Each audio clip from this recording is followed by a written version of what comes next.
Ready? Yeah, Jim, we're here on location, and it appears that a plane just hit the South Tower of the World Trade Center. The details are really fuzzy at this point in time, but we're still trying to figure things out. Are you getting the picture? Yeah, the picture, you can see there is a lot of smoke coming out of the building. It's really unclear what's going on. There's speculation that it was a plane. It may also have been an internal explosion. We're really waiting for the authorities to give us more indication on what exactly happened. We can't see any rescue efforts going on at this moment, but yeah, you just got to understand that, dear God, a second plane just hit. It just exploded. I bear witness that there is no God but Allah, and Muhammad is his prophet. There is America.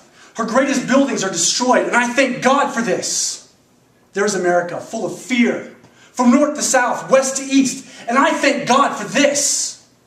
I swear by God, who holds up the heavens without pillars, America will not know security. God is great. Pride be with Islam. I think at this point in time in our nation, there's a lot of negative press surrounding our nation, specifically with the war on terror and what your different views on that.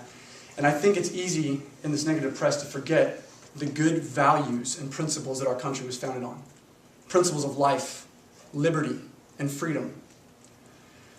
I realize that not all Muslims are extremists, and I realize that not all American action in the world is right. But I think, especially right now in this time, in this conflict, we need to realize that we have a conflict of ideals. Annihilation versus freedom. And I think especially right now, we need to realize that there is noble values in America. A presentation I'm going to be using the Declaration of Independence, a speech from President Kennedy, a speech from President Reagan, and some quotes from General Patton. And I'm going to use those to enforce the idea that America is noble. And then I'm going to be using quotes from Islamic extremists like Osama bin Laden to contrast that view. And then I'm going to end with a quote from Martin Luther King Jr. And my hope is that we will see, despite all the worldviews, that our country is noble and the values that we have are worth fighting for.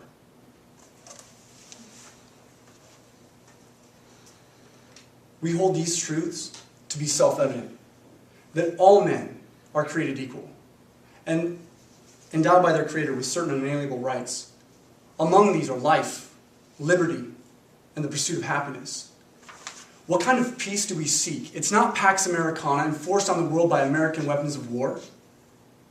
I'm talking about genuine peace. The kind of peace that makes life on earth worth living.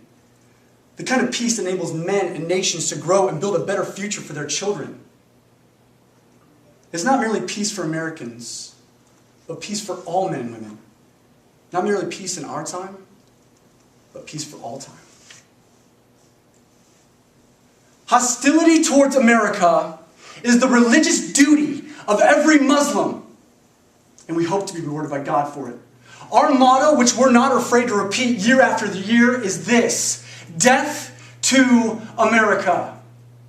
Death to America. We in America have learned bitter lessons from 2 world wars. It's better to be ready here to protect the peace than to take blind shelter across the sea, only to rush in after freedom is lost. We've learned that isolationism never was and never will be an acceptable response to tyrannical governments with expansionist intent. But we will always be ready to reach out with a hand of reconciliation. In the end of the day, Islam must control earth. Whether we like it or not, it's the promise of Allah. It's the promise of His Prophet. What makes Allah happy? Allah is happy when infidels get killed. Death to America.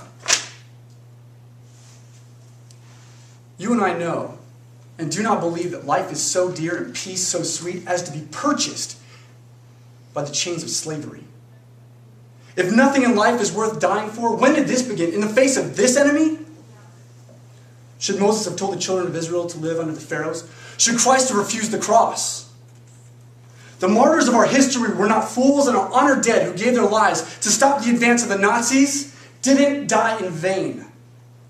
Where then is the road to peace? Well, I'll tell you. It's really simple. You and I must have the courage to say to our enemies, there's a price we will not pay, and there's a point which you must not advance past. The ruling to kill Americans and their allies, civilian and military, is the individual duty for every Muslim in any country in which they can do it. Death to America. When you were kids, you all admired the champion marble shooter, the fastest runner, the big league ball player, and the toughest boxer. Americans love a winner, and they don't tolerate a loser. Americans play to win all the time. And I wouldn't give a hoot in hell for a man who lost and laughed. That's why Americans have never lost and will never lose a war. Because to Americans, the very thought of losing is repulsive. But this generation of Americans, they've had enough, more than enough, of war and violence and oppression.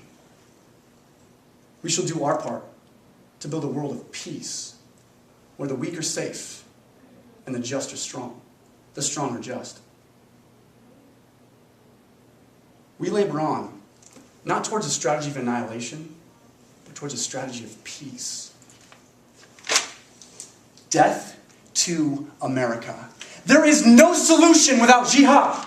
Death to America.